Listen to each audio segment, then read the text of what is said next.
नमस्कार, news one India में आपका स्वागत है। आपके साथ मैं धर्मराज सिंह। ऊर्जा कर्मियों ने अपनी 14 सूत्रीय मांगों को लेकर सोमवार को उत्तराखंड सचिवालय में सचिव ऊर्जा सौजन्य के साथ बातचीत की। 4 घंटे की लंबी बातचीत के बाद भी दोनों के बीच किसी तरीके की सहमति नहीं बनी है। आखिर में विद्युत अधिकारी कर्मचारी संघर्ष मोर्चा ने सोमवार रात 12 बजे से हड़ताल पर जाने का ऐलान कर दिया है। वहीं मुख्य सचिव एस संधू ने ऊर्जा कर्मचारियों को बातचीत के लिए बुलाया है। बिजली कर्मचारियों की हड़ताल, जनता होगी बेहाल, पहाड़ से बत्ती होगी गुल, लोगों की टेंशन फुल, आधी रात से पहाड़ में ब्लैकआउट। उत्तराखंड में ऊर्जा निगम कर्मचारियों ने अपनी 14 सूत्रीय मांगों को लेकर 26 जुलाई की रात से हड़ताल पर जाने का फैसला किया है। ऊर्जा निगम कर्मियों का कहना है कि 22 जुलाई को बल्लीवाला चौक स्थित ऊर्जा भवन में सत्याग्रह करके सरकार को जगाने की कोशिश की थी, लेकिन शासन ने उनकी मांगों पर कोई सकारात्मक निर्णय नहीं लिया। ऐसे में उन्हें मजबूरन बेमियादी हड़ताल पर जाना पड़ रहा है। ऊर्जा निगम के कर्मचारियों की मांग है कि एसीपी की पुरानी व्यवस्था लागू हो, उपनल के माध्यम से काम पर लिए गए कर्मियों का नियमितीकरण किया जाए और संविदा कर्मचारियों की समान कार्य समान वेतन की मांग सरकार पूरी करे। यही नहीं, पे मैट्रिक्स में भी सुधार की मांग कर्मचारी कर रहे हैं। ऊर्जा निगमों में इंसेंटिव अलाउंसेस का रिवीजन की भी मांग कर्मचारियों ने की है। वार्ता हमारी हर एक बिंदु पे बहुत अच्छी तरीके से हुई है, बहुत स्वादपूर्ण वातावरण में उन्होंने इस पर अपनी सहमति व्यक्त की। आपकी मांगे जायज हैं, लेकिन वार्ता में कोई निर्णय नहीं हुआ है, कोई आदेश नहीं हुआ अभी तक, और जब तक आदेश नहीं होता तो तब तक तो हमारा आंदोलन बस तो जारी है। वही विपक्षी कांग्रेस का आरोप है कि हड़ताल कर्मचारियों के पास अंतिम विकल्प होता है। राज्य सरकार ने ऐसे हालात बना दिए हैं कि अब कर्मचारी हड़ताल पर जाने को मजबूर हो रहे हैं। कर्मचारी के पास अंतिम हथियार होता है हड़ताल पर जाने का, और जब उनके साथ वार्ता तक नहीं हो रही, उनकी परेशानी को समझ नहीं जा रहा, तो ये चिंताजनक है। सरकार और जो कर्मचारी हैं मिल के राज्य को चलाते हैं। जब सरकार मदमस्त हो जाए, वो किसी की सुने ही ना, तो ऐसे में कर्मचारियों के पास कोई चारा नहीं रहता। बिजली कर्मचारियों का कहना है कि अगर प्रदर्शन के दौरान सरकार किसी को गिरफ्तार करती है तो राज्य के सभी ऊर्जा कर्मी जेल भरो आंदोलन से भी पीछे नहीं हटेंगे, जिसकी पूरी जिम्मेदारी ऊर्जा प्रबंधन और सरकार की होगी। राज्य का ऊर्जा महकमा घाटे में है तो राज्य सरकार मुफ्त बिजली का वायदा कर रही है। कर्मचारी आंदोलनरत हैं तो उनकी कोई समस्या का निस्तारण होता दिख नहीं रहा। जारी वार्ता में देखना होगा क्या निर्णय आया, लेकिन महत्वपूर्ण बात यह है कि घाटे वाले ऊर्जा महकमे में जहां कर्मचारी आंदोलनरत हैं, वहां मुफ्त की बिजली योजना आखिर कितनी कारगर साबित होगी। क्या विभाग से बढ़कर ये योजना है या कर्मचारियों को भी और आंदोलन के लिए तैयार रहना होगा। कैमरामैन अनूप भट्ट के साथ Sudeep Jain, news one India, Dehradun. तो आज देवभूमि के चक्रव्यूह में हम बात करेंगे इस हड़ताल की, और सबसे बड़ी बात कि अगर हड़ताल होती है तो आखिर जो समस्या पैदा होगी, क्या उसके लिए सरकार तैयार है। और इस चर्चा मेरे साथ कुंवर जपेंद्र सिंह जुड़ रहे हैं, भारतीय जनता पार्टी के प्रवक्ता हैं। बहुत बहुत स्वागत है आपका। डॉक्टर प्रतिमा सिंह हैं, कांग्रेस पार्टी के प्रवक्ता हैं। प्रतिमा जी वेलकम। संजय भट्ट साहब हैं, आम आदमी पार्टी के प्रवक्ता। संजय जी बहुत बहुत स्वागत है आपका। और जय सिंह रावत है, सीनियर जर्नलिस्ट। बगैर लाग लपेट के जपेंद्र जी आपसे ही शुरू करूंगा। अगर हड़ताल 12 बजे से शुरू होती है तो समस्याएं पैदा होंगी, उसके लिए क्या सरकार तैयार है। देखिए, सरकार ने कभी भी ना तो वार्ता से अपने आप को पीछे करा है, और क्योंकि ये एक प्रदेश का मुद्दा है, और ना इसमें जो हम कर्मचारियों के हक हुकूक की बात करें तो निश्चित तौर पर उसको भी संज्ञान में लेकर निर्णय समय समय पर किए जाते रहेंगे। लेकिन हमें यहाँ एक तथ्य पे हम थोड़ा सा चूक रहे हैं जो बहुत ही महत्वपूर्ण है, क्योंकि देखिए उत्तराखंड के अंदर सबसे पहले आम आदमी पार्टी ने आके दिल्ली की तर्ज पर फ्री बिजली देने का जो शगुफा छोड़ा, वो पूरी तरह से उनका राजनीतिक शगुफा था, ये हम सब जानते हैं। वो छोड़िए, आप मुझे एक लाइन में समझाइए, क्या 12 बजे से अगर कर्मचारी हड़ताल पर जाते हैं उसके लिए आप लोग तैयार हैं। सरकार पूरी तरह से प्रयासरत है और कर्मचारियों के हड़ताल पर जाने का कोई इशू नहीं है। ये पूरी तरह से कर्मचारियों की आड़ में जो एक विद्युत विभाग को या ऊर्जा के मुद्दे का जो राजनीतिकरण करने का प्रयास किया जा रहा है, तो वो निश्चित तौर पर वो सबके सामने आ जाएगा भविष्य में। और ये यहाँ ये तथ्य, जिन तथ्यों पे ऊपर हम बात कर रहे हैं, वो समझने निहायत जरूरी है, क्योंकि चुनावी वर्ष है और इस चुनावी वर्ष में ऊर्जा को लेकिन सर हथियार बनाकर जिस तरह जपेंद्र से जी, देखिए, वो पहले ठीक है, अगर कोई राजनीतिक तौर पर उनको इस्तेमाल कर रहा है और ये सारी चीजें बिल्कुल कर रहा है, इसमें कोई ठीक है, कोई इफ दो राय एंड बट नहीं है, कि बिल्कुल लेकिन इस्तेमाल किया 12 जा रहा बजे रात के बाद क्या होगा? अगर वो चलिए, अगर वो ढाल बन गए हैं, उनका इस्तेमाल हो रहा है, वो इस्तेमाल हो रहे हैं और 12 बजे की रात के बाद वो हड़ताल पर चले जाएंगे, तो उसके बाद जो स्थिति क्रिएट होगी, सरकार उससे कैसे निपटेगी? क्या उस पर कोई विचार विमर्श हो रहा है? ऐसी बिल्कुल विचार विमर्श हो रहा है और ऐसी कोई स्थिति नहीं है कि पहले भी समय समय पर उनके द्वारा मांगे की जाती रही हैं और उनकी मांगे पूरी की जाती रही है। वो राज्य के कर्मचारी हैं और राज्य के लिए महत्वपूर्ण है। ये भारतीय जनता पार्टी की सरकार बहुत अच्छी तरह से समझती है कि भारतीय जनता पार्टी की सरकार जनता के विकास की पूरक है, जनता की समस्याओं के निदान के लिए है और निश्चित तौर पर इसके भी अच्छे निकल के हल निकलेगा इसका और इसके अच्छे नतीजे। ठीक है, डॉक्टर प्रतिमा सिंह, कुंवर जपेंद्र सिंह ये कह रहे हैं कि ये विपक्ष कुछ लोगों को, जो कर्मचारी हैं, उनको एक तरीके से ढाल बनाकर पीछे से इस तरीके की चीजें करवा रहा है। मैं आपसे ये सवाल नहीं पूछूंगा कि कैसे उससे निपटेंगे, क्योंकि वो आपका पक्ष नहीं है। क्या वाकई विपक्ष चुनावी साल में ऐसी कोई रणनीति, ऐसा कोई हथकंडा अपना रहा है? देखिए, ये जो बयान है ये अपने आप में बहुत एक हास्यास्पद स्टेटमेंट है, क्योंकि बात यहाँ पे ये नहीं है, हमने नहीं कहा बिजली कर्मचारियों की आप हड़ताल पे बैठ के। बिजली कर्मचारी राज्य के कर्मचारी हैं, राज्य सरकार की ये का दायित्व बनता है कि आप अपने कर्मचारियों के हितों की रक्षा करें और उन्हें साधने का प्रयास करें। अभी इन्होंने कहा कि वार्ता से गुरेज नहीं है, वार्ता करेंगे। अगर आपने वार्ता की होती और एक वार्ता सार्थक होती और उसका कोई निर्णय निकल रहा होता, तो आज करीब आप समझिए इतने संख्या में जो 10 करीब ऑर्गेनाइजेशंस हैं आपके यहाँ पर, उनके इतने करीब जो है लाख से भी ज्यादा जो एम्प्लॉइज हैं, वो मेरे ख्याल से धरने पर ना बैठ रहे होते और अनिश्चितकालीन जो स्ट्राइक है उसकी घोषणा ना करते। एक बात यहाँ याद दिलाना चाहती हूँ भारतीय जनता पार्टी के प्रवक्ता को कि बात करने से बात नहीं होती है, जो बात के बाद निष्कर्ष निकलता है उसको धरातल पर एग्जीक्यूट करने से बात होती है। 22 दिसंबर 2017 की मैं बात को याद दिलाना चाहती हूँ कि इस सरकार के साथ जो है एक तरीके का मेरे ख्याल से एक डिस्कशन हुआ था कि और यहाँ पे ये भी समझना पड़ेगा कि उनकी मांगे क्या है। तो आपने पहले तो 7th पे कमीशन से, आप समझिए ये दो बहुत इंपॉर्टेंट चीज है, क्योंकि उत्तराखंड में आज पुलिस से लेकर के और बिजली कर्मचारी तक जो 7th पे कमीशन में जो सरकार ने कर्मचारियों के साथ धोखा किया है उससे गुजर रहे हैं। अब ये यहाँ ये कह रहे हैं कि जो 7th पे कमीशन में जो उससे पहले इनको जो 9-5-5 के हिसाब से एसीपी मिलता था, वो एसीपी 7th पे कमीशन से खत्म कर दिया इन्होंने।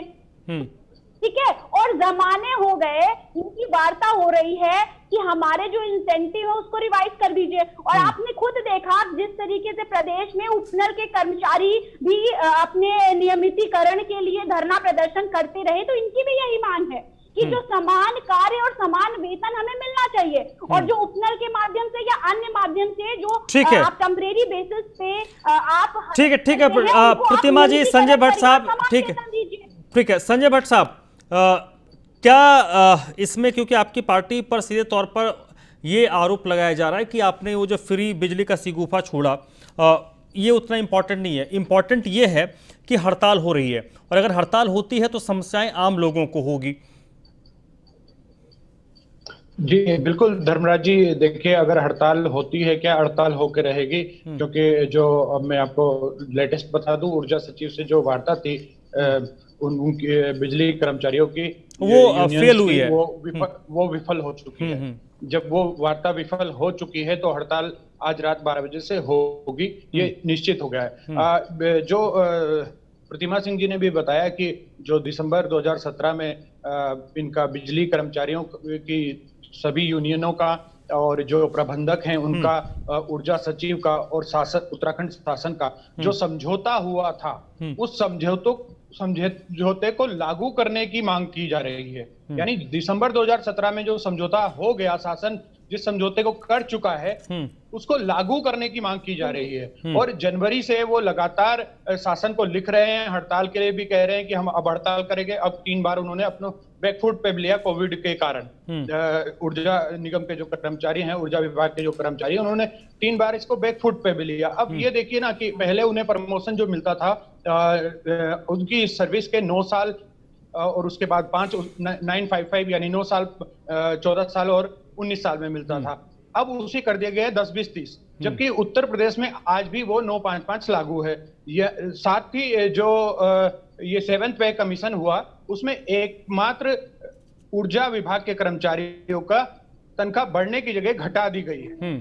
तो ये भी एक दिक्कत वाली बात है। तीसरी जो बात है वो ये है कि जब जो संविदा के कर्मचारी हैं और उपनल के कर्मचारी हैं जो ऊर्जा विभाग में हैं, उनको बहुत कम वेतनमान दिया जाता है, जबकि ऊर्जा विभाग ऐसा विभाग है जहां सबसे ज्यादा रिस्क है। यानी ये समझ लीजिए कि आप अगर ऊर्जा विभाग का पूरा डाटा उठा के देखेंगे तो सबसे ज्यादा जो विधवा को जो नौकरी मिलती है वो ऊर्जा विभाग में मिली है। तो ये सोचिए कितना रिस्क है। बिल्कुल रिस्क में काम करते हैं, इससे कोई इनकार नहीं कर सकता। वाकई वो रिस्क में काम करते हैं, कई बार उनकी जान भी खतरे में पड़ती है, कई बार घायल होते हैं और ऐसा घायल होते हैं कि जिंदगी भर वो उनके साथ चलता है, काम करने लायक भी नहीं होते हैं। जय सिंह रावत मेरे साथ जुड़े हैं, वरिष्ठ पत्रकार हैं। सर, मैं आपसे समझना चाहता हूं इस झगड़े के मूल में क्या है और क्या इसका समाधान सरकारें चाहती नहीं है, जिसके कारण आज तक ये हो नहीं पाया है। देखिए, आपदा का सीजन आ गया। आप तो मालूम है, कल कुछ दिन पहले ही इधर उत्तरकाशी में बादल फटा, बड़ा नुकसान हुआ, टिहरी में भी हुआ, चारों तरफ है आजकल। तो मैक्सिमम जितनी आपदाएं होती हैं, क्राउड बर्स्ट होते हैं, लैंडस्लाइड होता है, जो सब आजकल होता है। एक तो वो स्थिति है, सरकार का ध्यान उधर से इधर आ गया आपदा की तरफ। दूसरी बात यह है कि आजकल जो सबसे ज्यादा जनरेशन होता है,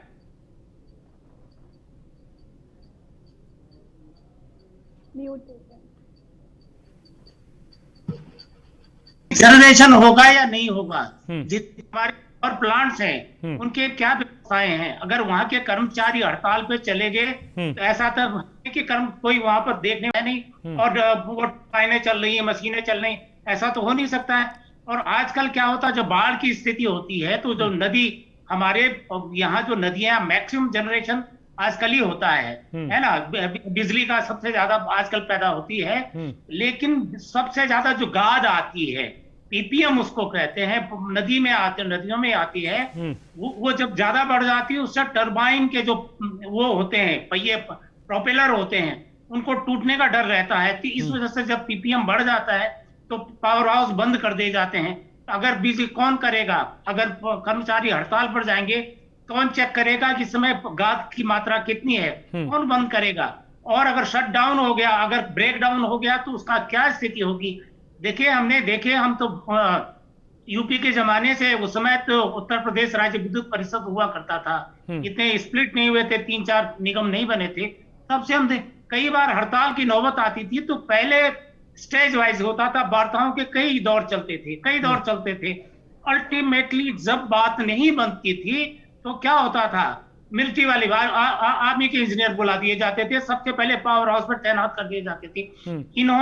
इनको मालूम है कि हमारे बिजली के कर्मचारी लगभग 8,000-9,000 कर्मचारी हैं, टोटल कर्मचारी। अगर हड़ताल पर चल गए, आपने वैकल्पिक क्या व्यवस्था कर रखी?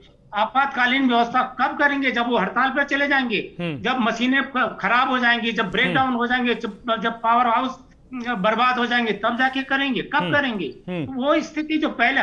दूसरा, आपने जनता, आप कह रहे हैं आप माना जस्टिफाइड है, माना सरकार कहती है साहब हमारी स्थिति, आप बोलो। उससे पहले तो आपको विज्ञापन डालने चाहिए थे, अखबार में जाने थे, मीडिया में डालना चाहिए था, भाई हमारा पक्षी है, कर्मचारियों का पक्षी है। तो आखिर लोकतंत्र है, जनता को भी तो मालूम होना चाहिए ना। ऐसे बैठे हैं, कुर्सी दबा के बैठे हैं, कुर्सी तोड़ रहे हैं, किसी को फुर्सत नहीं है, अपना उसको अभिनंदन कराने में मस्त है जो सत्ता में बैठे हुए हैं।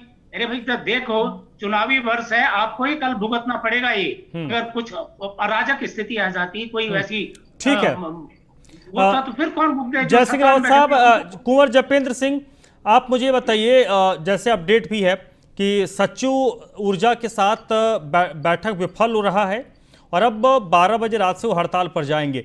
बात हो रही है कि वैकल्पिक उपाय क्या है, वैकल्पिक व्यवस्था क्या है, या फिर अभी भी बैकडोर से, बैक चैनल से बातचीत हो रही है क्या? निश्चित तौर पर आप ये यकीन मानिए कि ये वार्ता विफल नहीं हुई है। सचिव ऊर्जा के बाद उस वार्ता को आगे का जो उसका स्टेप होता है वो जारी है और पूरी उम्मीद ये जताई जा रही है कि निश्चित तौर पर उनकी मांगों के ऊपर उनकी संतुष्टि होगी। लेकिन जिस तरह से हमारे दोनों वक्ता साथियों का जोर ये है कि आज रात से हड़ताल पर जा रहे हैं, तो ये तस्वीर साफ करने के लिए काफी है। लेकिन हम ये यकीन दिलाना चाहते हैं कि भारतीय जनता पार्टी की सरकार को लिए प्रत्येक विभाग के कर्मचारी महत्वपूर्ण हैं और सभी कर्मचारियों की मांगों के ऊपर और उनके डॉक्टर प्रतिमा जी उचित हो सकता है उसमें किसी तरह की कोताही नहीं बरती जा रही है। मुख्यमंत्री स्तर से पूरी तरह से ये प्रयास जारी है और मुख्यमंत्री इस मुद्दे को लेकर कड़ा रुख अपनाने के लिए तैयार हैं। तो निश्चित मानिए कि ये मुद्दा बहुत जल्दी हल होगा और हम सबके बीच में वो चेहरे भी बेनकाब होंगे जो इस सारे खेल के पीछे थे। ठीक है, डॉक्टर प्रतिमा सिंह बताइए। देखिए, मुझे एक बात समझ नहीं आ रही है कि आप अपनी नाकामयाबियों को, जो आपके असफलताएं हैं, जो आप पिछले 4.5 सालों से नजर आ रही है, इसकी वजह से आपको 3 सीएम भी बदलने पड़ गए, वो अपनी असफलताओं का ठीकरा आप विपक्षी दलों पर क्यों फोड़ते रहते हैं? मुझे ये समझ नहीं आता। शायद ये भारतीय जनता पार्टी को आत्ममंथन करने की जरूरत है इस बात पे। और यहाँ बैठे किसी भी पैनलिस्ट ने ये नहीं कहा और ना हम कह रहे हैं, क्योंकि हमें पता है कि हमारा जो प्रदेश है वहां पे इस वक्त जो मानसून जो है का जो मौसम है उसमें कितनी प्रॉब्लम आ सकती है अगर हमारे जो भाई हैं ये हड़ताल पे बैठ जाएंगे। तो आप इसका कोई तोड़ निकालिए, आप बात करिए, ऐसा क्या मांग रहे हैं वो जो आप नहीं दे सकते हो। रही बात, इन्होंने कहा कि कर्मचारी हैं, हम सरकार सबका ख्याल रख रही है। अगर आप सबका ख्याल रख रहे होते तो कल आप देखिए पुलिस कर्मियों के जो परिजन थे वो धरना प्रदर्शन कर रहे थे गांधी पार्क में, तो अपने ग्रेड पे को लेकर के। तो कौन संतुष्ट है?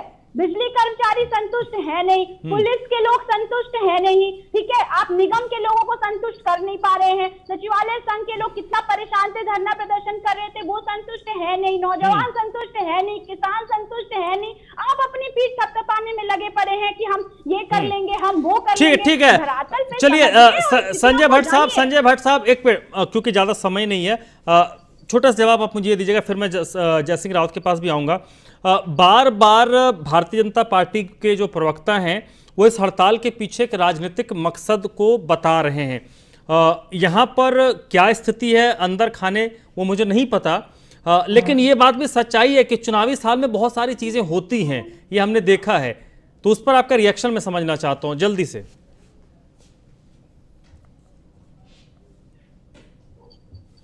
संजय भट्ट जी, आवाज आ रही है आपको मेरी? जी सवाल दोहरा देंगे क्या कृपया? मेरा सवाल यही है कि बार बार आप लोगों की तरफ यानी विपक्ष की तरफ एक उंगली उठ रही है इस पूरे हड़ताल को लेकर कि भाई पीछे से इनको कोई पुश कर रहा है। वर्तमान में इस हड़ताल को लेकर क्या स्थिति है इसकी जानकारी मुझे नहीं है, लेकिन चुनावी साल में या फिर स्टेट्स में ऐसा होता है, कई बार अपने लोग भी कर देते हैं, कई बार विपक्ष के लोग भी करते हैं, कई बार अपने लोग भी कर देते हैं। यहाँ पर अपना है या विपक्ष वाला ये तो मुझे नहीं पता, या है भी या नहीं ये भी नहीं मुझे पता। इस पर आपका कमेंट समझना चाहूंगा। नहीं, देखिए धर्मराज जी, पहली बात तो यह है जो भारतीय जनता पार्टी के प्रवक्ता बैठे हैं, या तो उन्हें कुछ पता नहीं है या वो उनका एक ही काम है, जो इनकी पद्धति होती है कि सामने वाले पे वो आरोप मढ़ दो। उसी के अनुसार वो कह रहे हैं कि इसमें चेहरे बेनकाब होंगे। अरे भैया, वो हमारे राज्य के कर्मचारी हैं, हम ही लोगों के बीच में से हैं, उत्तराखंड के ये हैं, उत्तराखंडी हैं। अगर वो उनकी साथ आपका एक समझौता हुआ है 2017 दिसंबर में, उस समझौते को लागू करने की वो लगातार मांग कर रहे हैं। इसमें आपकी ही सरकार ने उनके साथ समझौता किया है, तो उसको लागू करने के लिए वो लगातार जनवरी से आपको बार बार अल्टीमेटम दे रहे हैं। तब से लेके अब तक आपने एक भी वार्ता उनकी नहीं कराई। अब जब वो बिल्कुल तय कर दिया था उन्होंने कि हम हड़ताल पर जा रहे हैं, तो अब जाके आपने उनसे वार्ता करने की कोशिश की आज ऊर्जा सचिव जी ने। और ठीक है, जय सिंह रावत साहब, एक छोटा सा रिएक्शन आपसे सर, छोटा सा सवाल जवाब से। चुनावी साल में इस तरीके की स्थिति जो बन रही है वो तो पुष्कर सिंह धामी के लिए बड़ा बुरा है। देखिए, जो पहली बात तो ये है कि अपोजिशन हमेशा सरकार की जो कमजोरियां उसका फायदा उठाता है। कहीं अनरेस्ट हो रहा हो, कहीं आंदोलन हो रहा हो, तो विपक्ष चाहे अंदर से सहमत हो न सब बिल्कुल उनके साथ खड़ा हो जाता है। ये विपक्ष होता है, सारे देश में होता है। पहले जब बीजेपी भी विपक्ष में थी, वो भी ऐसा ही करती थी, कांग्रेस भी ऐसा ही कर रही है, आप पार्टी भी आ जाएगी, सब ऐसा ही करते हैं, कोई नई बात नहीं हो रही। चुनावी वर्ष है, आपको मालूम है कि विपक्ष इसका फायदा उठा। आखिर आप विपक्ष को ऐसा मौका क्यों दे रहे हैं? जब आपको बिल्कुल पता है तो विपक्ष को आप मौका क्यों दे रहे हैं, ये भी एक बड़ा एक प्रश्न है। सर, समय की पाबंदी है, बहुत बहुत शुक्रिया कुंवर जपेंद्र सिंह जी आपका चर्चा में मेरे साथ जुड़े। डॉक्टर प्रतिमा सिंह आपका भी बहुत बहुत शुक्रिया। संजय भट्ट साहब, जय सिंह रावत, आपका दोनों का भी बहुत बहुत शुक्रिया। तो फिलहाल उत्तराखंड की अगर हम बात करें तो उत्तराखंड में आज रात 12 बजे से बिजली कर्मचारी हड़ताल पर जा रहे हैं और इसको लेकर सरकार जरूर कुछ ना कुछ बैक चैनल से बातचीत की कोशिश कर रही है। ये भरोसा हमें भारतीय जनता पार्टी के प्रवक्ता ने दिया। उन्होंने मानते हैं कि हड़ताल पर जाने नहीं दिया जाएगा और अगर होता है तो उसका कुछ वैकल्पिक व्यवस्था भी की गई है।